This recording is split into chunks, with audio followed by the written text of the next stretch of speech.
C'est-à-dire que ce que nous faisons chaque année, chaque chef, c'est le Napochon.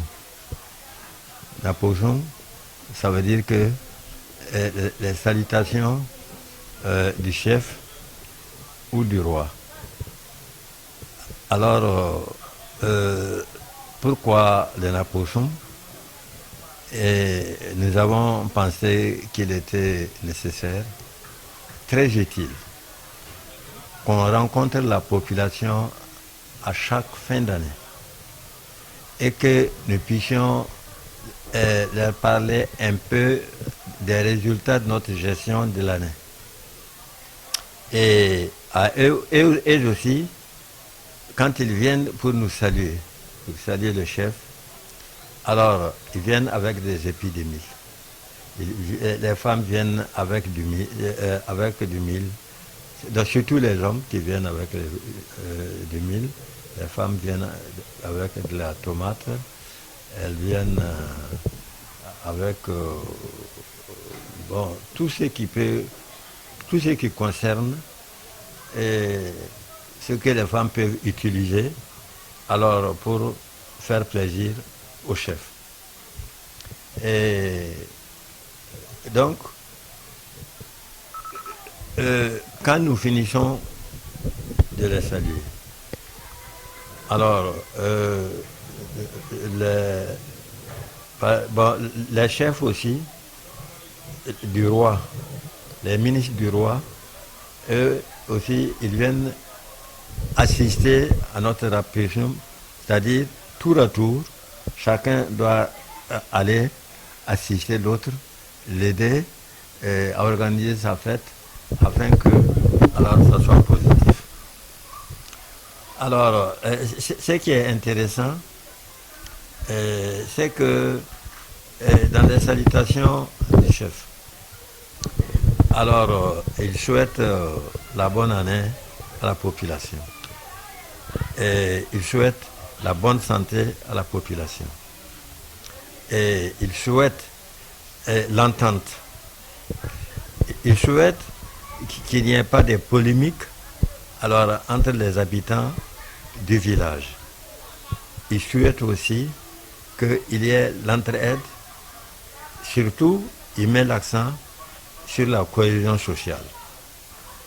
Effectivement, depuis que je suis là, il y a 15 ans, alors je n'ai jamais participé à une bagarre entre les quartiers, entre même les jeunes ou entre les hommes. Donc, alors, nous vivons dans une bonne atmosphère. Et la population aussi se fait le plaisir alors de promettre de saluer le roi, le souhaiter aussi alors un bon règne, un règne qui lui permet d'avoir beaucoup d'années, alors un règne qui lui permet aussi alors de soutenir la population, alors un règne alors qui lui permet de temps en temps, dans la mesure du possible, alors qu'il réunisse les vieux pour qu'on puisse échanger alors sur la situation du village. Qu'est-ce qui va, qu'est-ce qui ne va pas, alors qu'est-ce qu'il faut faire. Alors donc, ce n'est pas ici seulement qu'on fait ça, mais le roi, bon, je ne peux pas parler du roi parce que comme lui-même n'est pas là, je peux pas parler de mon village, parce que pour parler du roi, il faut que... Bon, mais nous ne pouvons pas, par exemple, si je prends l'exemple de Soumiaga, selon la tradition, le roi, quand il doit faire son approchon, il doit faire sa retraite en brousse pendant une semaine. Alors, pendant une semaine, les ministres, les chefs, les fonctionnaires et la population femmes comme hommes, alors ils vont saluer le chef et lui souhaiter un bon séjour à sa retraite. Parce que c'est un peu, recul de la ville. Et puis chaque année, c'est pendant le mois de décembre ou novembre, quand il fait froid, alors qu'il va là-bas. Alors, il fait une semaine. À l'issue de la semaine, alors il doit préparer son retour. Alors, son retour,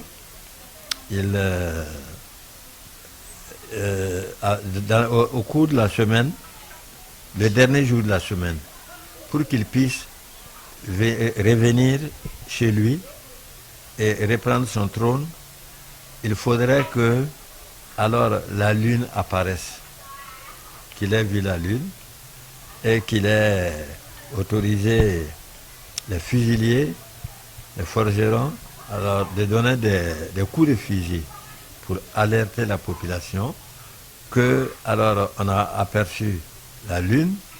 Donc alors le roi va venir et ça va être la fin du séjour du roi à la retraite en brousse. Et le jour de l'arrivée du roi, alors c'est une grande fête. Toute la population est là, les hommes, les femmes, les enfants, et même les étrangers. Et le roi, quand il ne vient pas en voiture, mais il vient à cheval. Alors, il rentre dans sa cour, alors tout le monde l'acclame, il descend, et puis, alors, il se repose 5 minutes, 10 minutes, il va saluer le gouverneur, et il revient chez lui. Alors, mais nous, en ce qui concerne le village, comme Semiaga, le village Semiaga est un village historique. Parce que c'est ici, là où il y a les tombes royales. Il y a 21 rois qui sont décédés. Ils sont tous enterrés ici. À l'exception de Naba Kango, qui n'a pas été accepté ici parce que c'était un roi sanguinaire. Alors, je crois qu'il était allé au Mali, il a pris un certain temps là-bas, il a eu des fétiches. Alors, arrivé ici, et celui qui veut se présenter pour être roi de Atenga, alors il avait pris une décision. Le fait que les gens sachent qu'il soit sanguinaire, il a dit qu'il veut de Ouéguia voir Mopti. Il veut construire alors un immeuble de plusieurs étages. Il ne va pas utiliser l'eau, il va utiliser le sang humain. Alors là, la population a trouvé que quand même chez les rois, ça c'est exagéré. Alors, donc, c'est ce qui a fait que, étant donné qu'il était inhumain, alors, au lieu d'aller tuer les animaux, il court après les hommes. Alors, la cour a décidé, quand il était mort, qu'il faut qu'on trouve un endroit pour l'enterrer. Il ne peut pas être enterré ici. Pourquoi pas ici? Parce que, alors, après lui, Naba Kango, après lui, le premier roi qui a séjourné ici a décidé que pour être enterré ici, alors il y a un roulement, il y a quand même des règlements, il y a il y a un programme qui est fait Et aussi, il y a des rites. Alors, il faut d'abord faire le tour, aller à Gourchi, aller dans plusieurs villages où le roi, ici, finalement, pour aller être intronisé, alors, mais là, c'est l'intronisation. Mais on était sur le problème de 21 rois. Alors, lui, le roi qui avait donné l'idée, il a dit que si, après lui, il y a un roi qu'il faut enterrer, alors il faut que ce soit un roi quand même qui a été humain, qui est venu pour aider les gens, mais qui n'est pas venu pour assassiner ou tuer les gens comme des animaux. Alors, c'est ainsi que, euh, comme Naba Kango était sanguinaire, lui, on l'a enterré à Ouiga. On l'a enterré à Ouiga. Bon, ici, tous ceux qui sont là, alors on suivi les rites, normalement, faire le tour des villages qu'il faut, faire, il y a les coutumes à faire, il faut faire ce tour-là dans ces villages, et puis, après la semaine ici, vous retrouvez votre ville, Ouaïguia, vous prenez le tour. Mais si vous quittez ici aussi, après la semaine, vous rentrez à Ouaïguia, on vous demande, les hommes, les vieux du village, il y a des gens qui sont compétents à le faire, c'est pas n'importe quelle personne. Alors, on lui demande de se tourner pour regarder 2 ou 3 fois Sonyaga. S'il regarde, on lui dit alors que c'est la dernière fois qu'il voit le village. Il ne peut plus venir ici. Le roi qui est à Ouéguia, tout le monde sait, alors qu'il ne vient pas ici. Parce que, bon, il y a des fétiches qui sont là, alors qui interdisent ça. Alors, même s'il va aller à Ouaga, il va tourner vers Senghanga, ou en tout cas, mais pas par là. Il ne vient pas ici. Alors, donc, nous pensons que, en tout cas, ici, dans nos traditions, on respecte bien les traditions. Et bon, on nous a aidé à aménager les tombes royales là que vous voyez en venant. Bon, la mairie, aussi je crois, en temps l'ambassade. Bon, donc les choses se passent très bien.